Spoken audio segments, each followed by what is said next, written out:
Allez, bonjour à tous, analyse du BTC, du marché crypto en général, ça bouge pas mal, c'est intéressant. Il y a des setups qui sont enclenchés, il y a des choses très intéressantes à dire. Ce que j'ai dit hier dans la vidéo, il s'est passé exactement ce que j'ai dit juste après que la vidéo se passe. Enfin, j'ai pas cherché à prédire ce qui allait se passer, j'ai juste dit s'il se passe ça, ça sera bullish. Et d'un point de vue order flow, il s'est passé exactement ce que je voulais.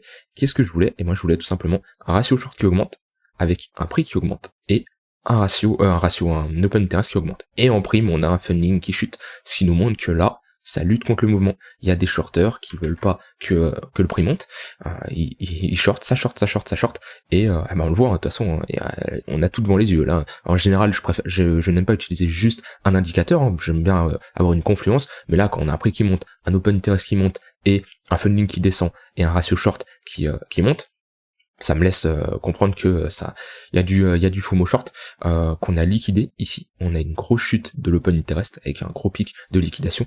Et pourquoi à ce moment-là on a une baisse de l'open interest, et pourquoi pas avant? Parce que ça a été la zone où globalement on liquide tous ceux qui sont rentrés en levier x10. Voilà, on fait un plus 10%. Donc tous ceux qui ont short en levier x10 globalement dans cette zone sont fait liquider, et même ceux ici qui ont short également en levier x20, on fait un plus 5%. Donc ils sont fait également liquider. Donc c'est jusqu'à preuve du contraire, hein, c'est bullish pour le moment. Voilà, c'est bullish. Est-ce que moi je chercherai à short le marché? D'ailleurs dans le Discord, on m'a posé la question là, est-ce que tu chercheras à short? Non, je chercherai pas à short. Pourquoi chercher à short quand vous venez de poser une structure boule en 4 heures, quand vous avez un flux qui est très haussier, d'accord, on a ici le momentum est boule, hein, voilà, tout est sous les yeux, hein, on a un momentum qui est extrêmement boule. Je ne lutte pas contre la tendance. Cherchez pas à anticiper si on est sur un top de marché, cherchez pas à devenir bear alors que c'est boule, juste accompagnez la tendance. Vous avez une tendance qui est haussière, vous l'accompagnez. Ici, on avait une tendance baissière, jusqu'à preuve du contraire, et jusqu'au moment où on a un retournement de tendance qui est ici, et on change de biais tout simplement. Je parlais d'un niveau ici qui m'intéressait pour short le marché. Et pareil, voilà, ça c'est, si vous regardez mes précédentes vidéos, en ce moment je fais beaucoup d'analyse du BTC, donc vous pouvez bien suivre en détail de ce que je dis. Quand on était ici, j'avais bien précisé que ça sera un niveau clé pour short si on y va rapidement en 2 temps. Donc qu'est-ce que je veux dire en 2 temps? C'est d'avoir un rebond assez rapide, hein, voilà, quelque chose comme ça, tout simplement un rebond comme on a ici. Voilà, on a un rebond, tac, en 1 temps, et on chute. Un rebond en 1 ou 2 temps, histoire de pousser à la divergence baissière sur les unités inférieures, et là je joue un short. Mais ici, je ne chercherai pas à jouer un short, parce que ici, on n'a pas eu un rebond en 1 ou 2 temps, on a eu une accumulation. Ça, c'est une accumulation, d'accord? On a ici un range, on vient prendre la liquidité, on réintègre, on structure un W, et ça, je ne cherche pas à lutter contre ce mouvement. Comme je dis, quand vous avez une tendance baissière, d'accord, vous cherchez à shorter les sommets au moment où on rebondit, mais si on rebondit en 1 ou 2 temps, ça va. Si on commence à accumuler et faire ça, c'est pas le premier sommet, on va venir le shorter, éventuellement sur des plus gros niveaux beaucoup plus tard, mais là je ne chercherai pas à short le marché. Donc voilà, si votre biais, voilà, et tout le monde là cherche à short le marché, ça se trouve vous en faites partie, il y a de grandes chances que vous soyez parmi ces gens qui cherchent à short le marché, mais à partir du moment où vous avez ça sous les yeux, vous voyez que tout le monde short. À partir du moment où tout le monde short, vous vous rappelez un classique, la majorité des gens perdent, donc vous cherchez pas à faire ce que la majorité des gens font. Tout le monde short, on a une structure, une dynamique qui est haussière, on a un flux qui est haussier. Là, si vous cherchez à short, mais je peux pas vous dire, enfin voilà, c'est clair, c'est sous les yeux, il y a aucune raison de short. Est-ce que c'est le moment de long? Parce que maintenant, bon, je vous vois venir, maintenant le fait que je dise que c'est pas un moment de short, est-ce que c'est le moment de long? On est sur résistance. Le signal, il était donné ici. D'ailleurs que j'ai essayé de choper, mais on va dire que j'ai pas été fil. Ce qui est dommage. Ici sur Binance, j'avais vraiment quelque chose de magnifique. Ça arrive pas tout le temps, mais ici j'avais un magnifique setup. On est sous notre tunnel 15 minutes, d'accord? On a un tunnel 15 minutes qui fait bien office de résistance. D'ailleurs, il y a des opportunités de short sur de l'intraday dans toute cette zone-là. Et ici, on prend la liquidité sur cette zone-là, on réintègre, on se fait rejeter. Et là, on a une confluence tunnel 15 minutes, point pivot daily. On a une cassure de ce niveau-là, cassure assez nette, hein. Là, c'est pas un fake breakout ou autre. On a une cassure et on fait un pullback parfaitement sur notre ligne de coup de notre W. Sauf que je n'ai pas été fil sur BingX parce que là, on n'est pas revenu le chercher. Ça, je joue à rien. Voilà, la bougie elle s'arrête ici et mon ordre d'entrée est ici. Donc ça, je joue à rien, mais j'ai pas été fil, ce qui est fortement dommage parce que j'aurais pu profiter d'une magnifique hausse. C'est des choses qui arrivent, ça peut aller dans un sens comme dans un autre, ou des fois on se fait pas ce fil alors que le trade aurait été perdant. C'est comme ça. Faut passer à autre chose, mais en tout cas bon, d'un point de vue trade, malheureusement je suis pas rentré sur le BTC. En spot, j'ai rechargé de mon côté sur Ether. Voilà, j'ai eu des conditions pour recharger sur Ether.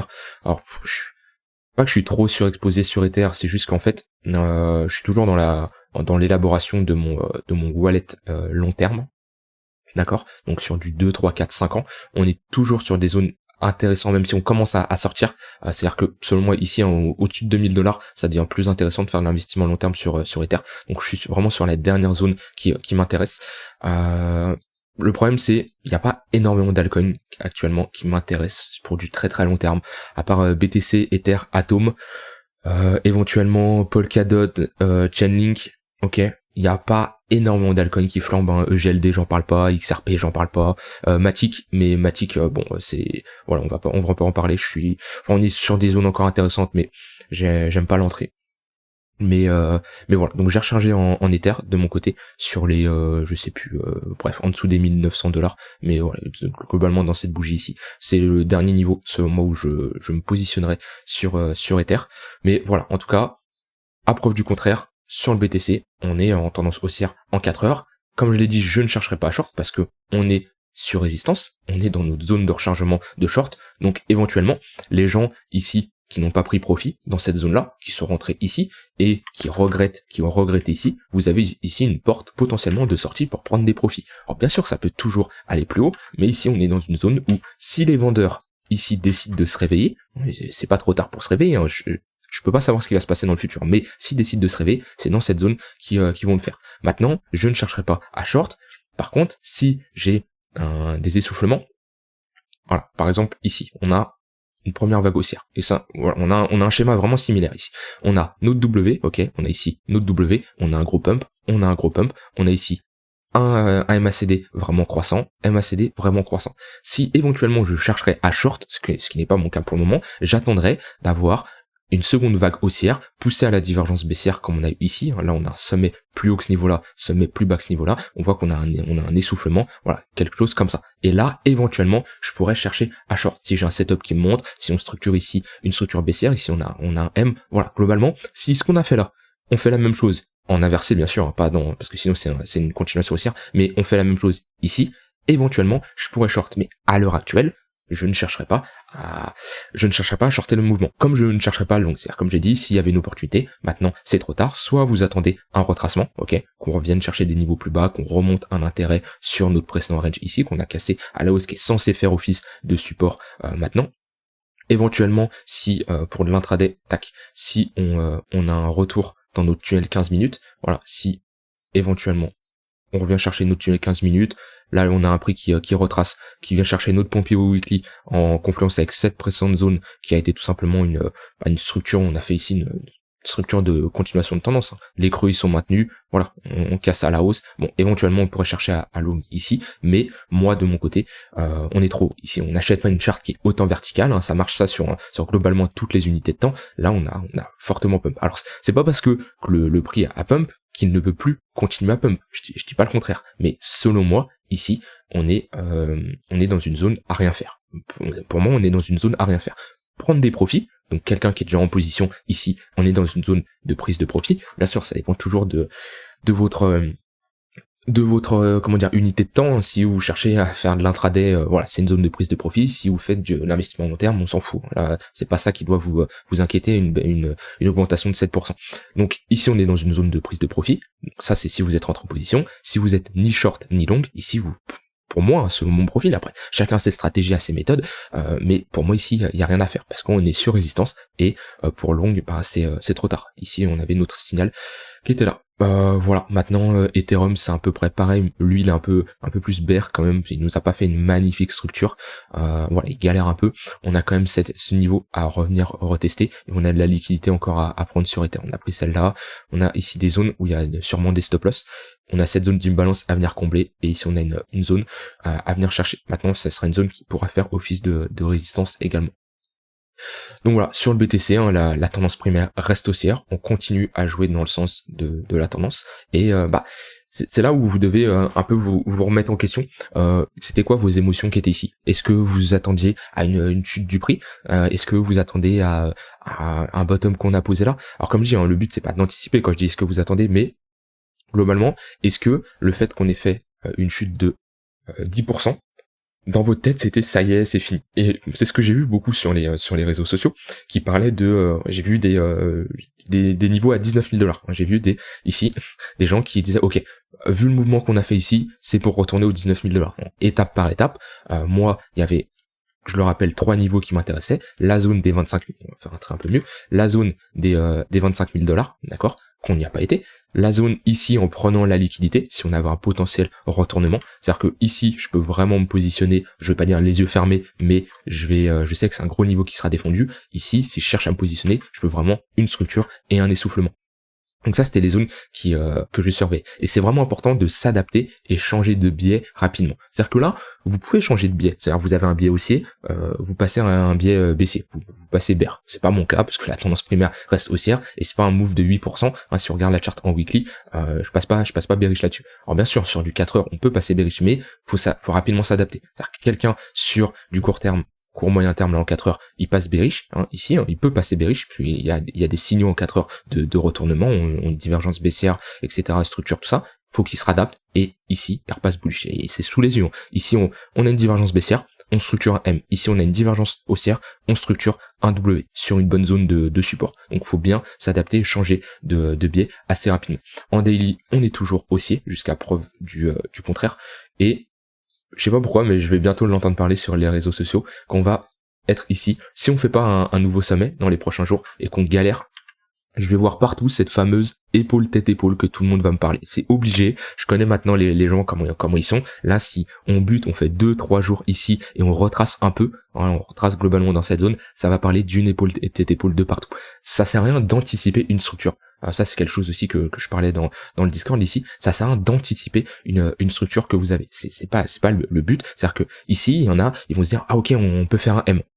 Oui, c'est vrai, on peut faire un M, on peut faire aussi un W. Donc ne cherche pas à anticiper la structure qu'on va faire, soit t'attends que cette structure se confirme pour te placer, ou soit tu fais rien. Mais globalement, voilà. Alors, si on a une épaule tête épaule ici, ok, si on fait ça, là, ok, je dis pas le contraire, mon biais passerait clairement bearish. Si on a une clôture sous ce niveau-là, et qu'on valide globalement, voilà, cette épaule tête épaule, là, ok, je passerai bearish. Mais quand on est ici, je vais pas dire je suis bearish parce qu'on a une potentielle épaule tête épaule. Non, soit j'attends qu'elle se valide, soit je fais rien. Mais voilà, c'est globalement ce que je voulais vous expliquer. Par contre, si, oui, là bien sûr, si on valide cette épaule tête épaule, on valide ici une structure bien bearish, là on pourra retracer beaucoup plus bas les 25 000 $, voire même combler cette zone d'imbalance. Là je suis d'accord. Mais ici c'était prématuré de parler de retracement.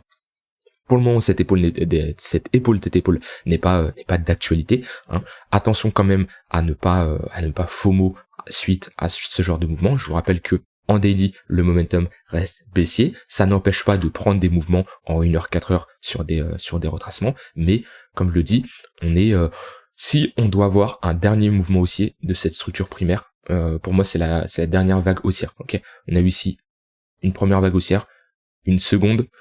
Est-ce que ici on peut parler de troisième vague haussière, elle est légère, mais on pourra avoir une première, une deuxième, un retracement et une troisième. Alors je sais pas où elle va s'arrêter, je peux pas prévoir, mais il y a de grandes probabilités. Alors oui, c'est un peu large, oui, la box est grosse, mais comme je dis, j'ai pas de boule de cristal, il y a de grandes chances qu'on retourne chercher ce niveau-là. Et mes targets ne bougent pas, entre les 36 000 et les 46 000 $.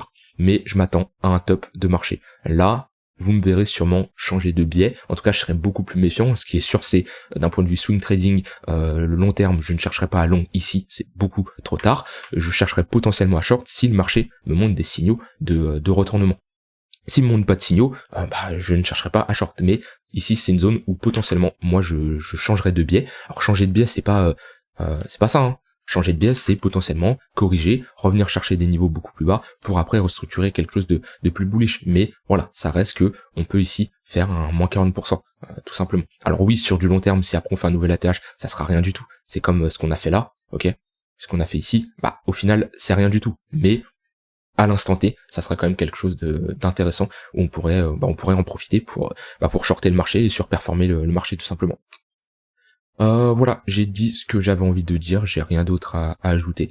Donc c'est ici c'est une zone où essayez de voir comment vous avez réagi au marché. Est-ce que vous avez panic sell ici? Est-ce que vous êtes bien placé lorsqu'on a eu des cassures de niveau intéressants? Est-ce que vous avez short dans cette montée-là alors qu'on n'a aucune raison de short? Est-ce que vous avez FOMO long ici? Voilà. Essayez de vous poser les bonnes questions. Voilà, vous pouvez noter vos émotions, vous pouvez tout simplement, n'importe où, hein, sur un carnet, sur Word, vous pouvez prendre des notes, tout simplement de vos émotions, et comme ça c'est ce qui vous permet de progresser. Tout le monde fait des erreurs, c'est normal, mais le plus important c'est de savoir votre comportement, votre psychologie, et surtout est-ce que vous avez comment dire, il y a souvent une erreur aussi qui est faite, c'est d'avoir les données sous les yeux. C'est-à-dire que vous vous rendez compte que voilà, il y a du FOMO short, vous vous rendez compte que c'est boule, mais vous n'acceptez pas parce que vous voulez voir un prix qui continue d'aller plus bas. Vous vous êtes dit, ok, c'est sûr qu'on va chercher je sais pas moi, les 23 000 $. C'est sûr qu'on y va, même si j'ai des indicateurs, j'ai le prix qui me montre le contraire, eh ben je cherche à short parce que je suis sûr qu'on va y aller. Ça, c'est la pire chose à faire. Et si vous faites ça, vous allez vraiment cramer votre capital, vous allez vous rétamer. Vous allez vraiment, il y a aucune logique de faire ça. Mais voilà, le plus important, c'est quand vous avez une tendance comme ça, accompagnez-la.